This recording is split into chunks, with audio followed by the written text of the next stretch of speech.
and welcome to the Skoda Superb Drive, a new series on ET Now. Now on the show, we're going to track the story followed by some of the biggest icons in corporate India and what led them to this point in their path to success. So join me as I get into this luxurious Skoda Superb and track some of their journeys.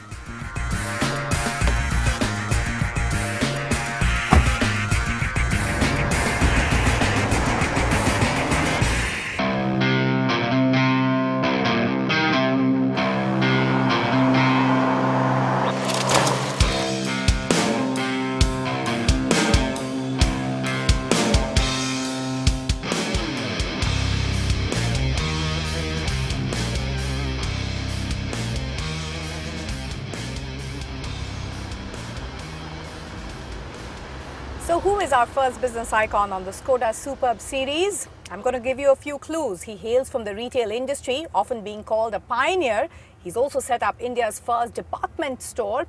And although he's faced numerous challenges, today he's decided to run a focused retail training school. Any guesses? No, not yet. Well, follow me to find out who he is. And I'm talking about B.S.Nagesh, the Vice Chairman of Shoppers Stop, and he's also founded the new startup which he calls Train. To tell us a little bit more about his life's journey, he's right here on the show with us. Good morning. Good morning. So all ready for our interview? Yes. Not nervous at all? Not at all. Okay. With you, no nervousness. Okay, great. I love that spirit. So let's go ahead and join us on our first journey with B.S.Nagesh on Skoda Superb Drive.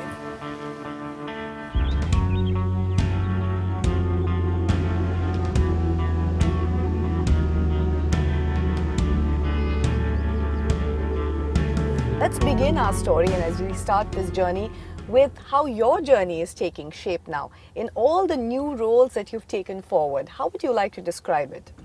Well, the new role, you can describe it and define it as founder Train. Train is a trust that I've started with some of my colleagues. It's called the Trust for Retailers and Retail Associates of India. With a very simple philosophy, which I had to say at the age of 50, I'll step out of corporate roles and get into doing something which is my returning phase for the next 25 years. It's about 14-15 months back that we kicked this off. Journey's been very good. Very simple vision, empowering people in retail. And when I say retail, it is the front-end employees. There are 34 million retail employees in this country. Whether it is kiranas, mom-pop stores, whether it is a pan ka dabba or a large retailer like Shoppers Stop. So is it a charitable sort of motivation that got you, or were you looking at the business dynamics that, look, here is this market which is clearly wanting? Because for me, one of the bigger frustrations as a consumer when I connect with the front-end retail is not being able to get him or her to understand what I want. See, it's like this. The whole idea that came out was out of business. Okay, to say that what can we do to make the front end really sparkle and do extremely well for the business, for the industry, and therefore for themselves. See, because if the companies don't do well, they will not pay well. They will not spend money on the training. So if you look at some of our models, we actually charge 49 rupees a class. Very innovative. It's not free, but it will work when we do 100,000 hours. So say if I'm a store manager, I can actually walk into one of your containers, so to speak, because that's when I think that's what I think of when I think of Train. Yes. I mean, if you're working for a retail store and you think that you have the ability to spend an hour between 8 and 9, 9 and 10, whatever time of the day, talk to our people and join a class which is going on. So spend 1 hour every day, 49 rupees plus taxes. At the end of 18th day, your English course is finished. 19th day, we do an assessment, and Train and Aptech put together gives you a certificate. And you start transacting better and better with your customer. Right, so that's for me at an individual level. What about the connect at a company level? Because companies might say, listen, we have our own in-house training programs, and maybe your offering may not be able to understand, what it is that I want my product to deliver through my store manager. Yeah, but Paramita, if you look at it, that's where I think the big difference is. Right. See, we don't get into that domain of training which the companies are competent to do. Oh. See, for example, all companies want to do is do the product, do skills in their business. But what we realized is you can't train an employee on product skill or any other skill unless his confidence building is very good. English is very good, and he has the ability to start a conversation with the customer. So to me, that is important. And once they have the confidence of talking to the customer, then when you teach them to say what is the product, what are the benefits of the product, then it becomes an easy stepping stone for them to grow. So tell me, how does Nagesh think of the drawing board of this whole concept? Is it actually taking place the way you visualized it, as in getting all these key partnerships and making sure that they're all coming together? You mentioned AppTech. Is this how you visualized it? Yes. If you look at our mission says that we will be thought leaders, catalysts, create a sustainable platform with a not-for-profit objective. So thought leader is about being able to think differently, which excites me and excites us. Being a catalyst is able to get everybody together. Yeah, there are three things, Paramita. One is what we call as pride and respect, celebrating Retail Employees Day. And Retail Employees Day is our Indian IP. The world has the largest industry as retailer, and here is an Indian company which is declared the 12th of December as Retail Employees Day. And my dream is the day the whole world celebrates 12th of December as Retail Employees Day, and we'll achieve that dream, because this year we had 1 million people celebrating. So pride and respect, education, skilling development, and social security and healthcare. These are the three buckets that we work with. And clearly you are seeing those numbers come up. But is that the next big challenge for you? How to scale up this model? Yes, I think that's going to be a big challenge, because I can't do it alone. For multiple reasons. I don't have the wherewithal in terms of resources. I don't have the wherewithal in terms of the team. Okay, and we as a catalyst are influencers. So we work under the zone of influence and not in the zone of control. So I have to encourage the Bianis and the Tatas and the Govind Shikhandes of the world and the Kirana associations and the traders association to participate, to say you are not doing anything for me, you're doing it for your employees' good. Okay, and if you do for your employees' good, automatically I'll achieve my objective. So Nagesh, let's take a quick pause in our superb environment, so to speak, as we embark on our first journey on ET Now, discussing his life, his goals, and of course what the past has been like with B.S.Nagesh, Vice Chairman of Shopper Stop, founder of Train, and we'll continue our conversation. Stay with us.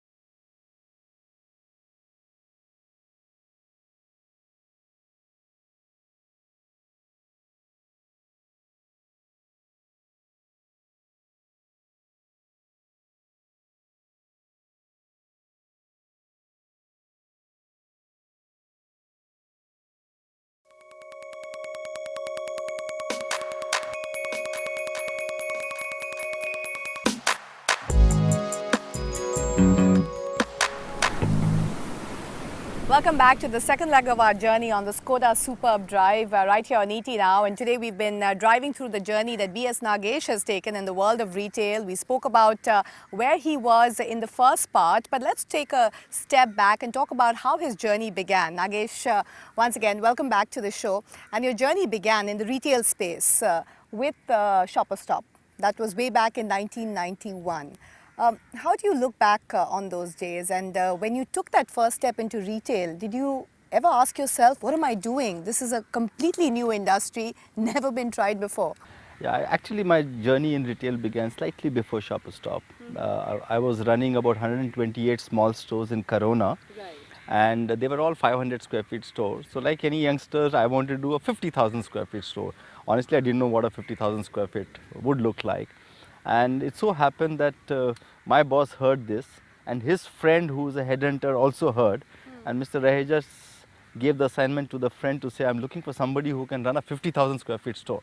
So that 500 becoming 50,000 actually got linked up.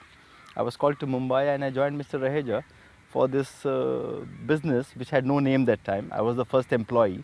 So I just took it because of the excitement. In hindsight, I don't think anybody takes up a job like this, you know. But I think that was the best decision I took in my life. So that was your brief. You have to open a 50,000 square feet store. So what did you do? First thing, did you open Sam Walton's book and read no. what he did? It was a 50,000 square feet property to be used as a store as you Right. go forward. So of course, I never traveled abroad. I had no clue what large stores look like, and it was just a dream and a size. But I think somewhere I was always very process oriented. So I did check up on 4 different options of business. Can we do supermarket? Can we do electronic store? Can we do specialty store? And can we do a department store? In the electronic store, we found that once they sell the television, they don't take responsibility for it. They send you to the service center. Right. In the supermarkets, we found that without non-veg, we will not be able to set up. And Andheri was a predominantly Gujarati and vegetarian catchment. So we ruled out supermarket, we ruled out electronics, and we said specialty store. Apparel looked very good and men's looked extremely good. Right. But the problem was that if you do that, how do you consume 50,000 square feet? So we said the option looks like department store. However, we said we'll start with men's store, because then you could start with men's and scale up to a department store. So we took this quick decisions, and then we started setting up the store. By that time, I had already spent 2.5 months, and Mr. Raheja called me and said, you have 90 days to start the store. We had no name, and I Right. was all alone. Uh, So we did quickly get into the name game. 1,100 names and still not shortlisted. Finally, I called him and said, sir, if I don't get a name tomorrow morning, we can't start. His wife called up in the night and said, how do you think Shoppers Stop is? I said, it's lovely, let's go ahead with it. I told the agency, and there's, how can you have a name which has got 2 words, stoppers, shoppers, stoppers, all, tongue twister. But that's what we had it. Okay. And that's how it started off. And indeed, those shoppers did come in, huh? What was it like the first few months, years? It was fantastic. I mean, it was only learning, because for some reason I took one more stupid decision. In hindsight, it was very good. I said, we will not take anybody from retail, and we will not take anybody who has a background of clothing or fashion. So everybody in the company was non-retail, non-fashion. But were there people from retail at that point in time? No, you could have taken people who have worked in textile industry, Right. garment industry. You could have taken people from Akbarli's was there, Benzer was there, Premson's was there, Amarson's was there. So you said none of that? None of them. Why, I don't know. But actually what it did was, if I was thinking stupid and dreaming, they were also thinking stupid and dreaming. So when we said, let's do something, nobody said no to it. We said, let's try. So it started off with whole trial, because we wanted to do something, and it just kicked off. So you didn't take an established model, say a Western model. You just kept trying out different things. I would say we conceptualized an Indian model and picked up a lot of good things from the Western market and brought in. So if you look at Hypercity, it has a combination of the large stores, whether it's Tesco, Walmart, but it also has the philosophy of Target. Right. Okay, but we actually brought everything together in an Indian format. It worked. The fact of the matter is every promoter at the end of the day wants his returns and wants to ask the question, show me the money. When that day came for you, how did you tackle it? See, actually, I'm very happy and very fortunate that to the promoters and the investors, I mean, wealth has got consistently created. I mean, I don't remember a set of investors who can say that we invested in Shoppers Stop and didn't make money. Yeah, so to that extent, I think we as management professionals are very fortunate about it. Basically because of 2 things. One is we remain focused. Okay, there's tremendous pressure for us to do hundreds of things. We remain focused. Second is, for some reason we believe that if you build capability, capacity building will be easier. Right. And what about in terms of challenges? What's the biggest evolving challenge that you face at this point in time? I would say the biggest challenge is talent. Biggest challenge is the youngsters' ability to really work in dirty hands and develop themselves into this industry, which this industry pays everything only in long term. I mean, nothing comes short term in this. Because attrition is huge in this industry, and especially amongst perhaps the middle and lower level, especially with more brands coming in, it's very difficult to hold on to people. Has that been a challenge? In Shoppers, we have not had this challenge. We have had tremendous challenge on holding on to the front-end associates right from beginning.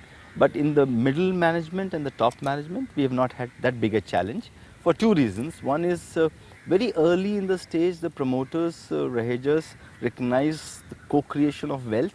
So a lot of our colleagues and associates have wealth creation program.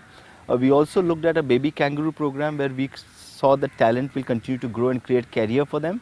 So if you look at a lot of middle managers, a lot of store managers, they're all grown from that program that we started off. And they've been with us for 10, 15 years. Right. So some of good practices have helped us sustain this. You know, for a CEO who's handling or taking up a new job in retail, what would your words of advice be? First is get your heart checked.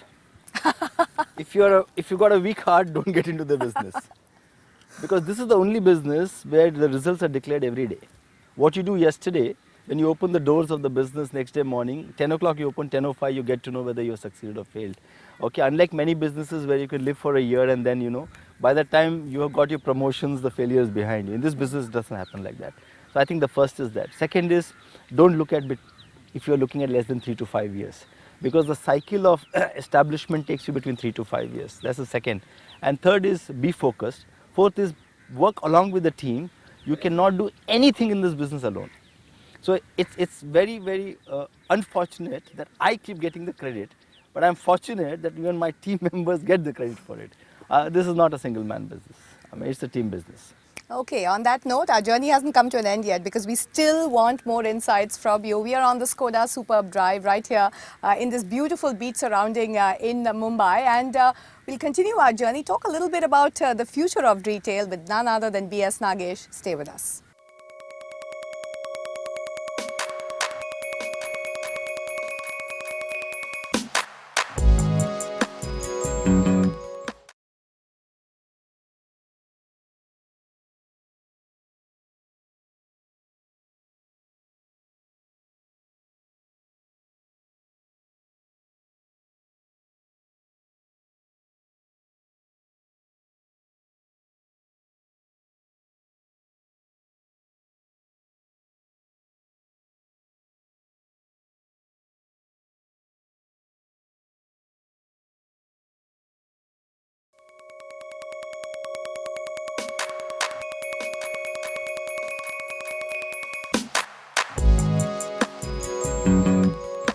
Talking to business icons and finding out what were those important milestones in their journey which has taken them to where they are today.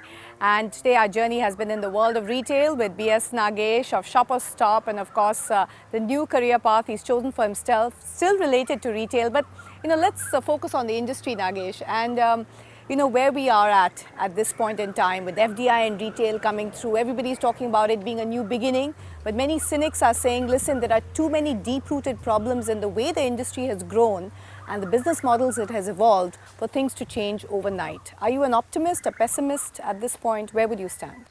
See, I'm a very, very big optimist for the retail. And I can bet you all my life savings that retail is going to be extremely big over the next 5, 10, 15, 20 years. I am a pessimist on a few retailers, okay, and I would be on the conservative side on most of the retailers because I believe that retailing will not fail in this country, retailers will fail. And the reason for that is what I discussed in the earlier segment of saying what is happening in the retail industry. But if you look at the overall industry, the consumer is in a very good shape, wanting to consume more and more. There are 3-4 segments of consumers developing. You have the youngsters, you have the teens, you have the 28 to 35, you have 35 to 55, and don't forget in the next 5-10 years you'll have the 50 to 65, people like me, I mean, who will be available to be captured as a customer, as a consumer. So I'm very positive about the industry as a whole. You mentioned about some of the mistakes, and what has come to the light are the recent scams which have brought a bad name to the industry. But yet many people say that these industry norms continue to be practiced because the market realities are so tough. Are companies really willing to change? Now, I think there are 3 influences to this. One is the investor.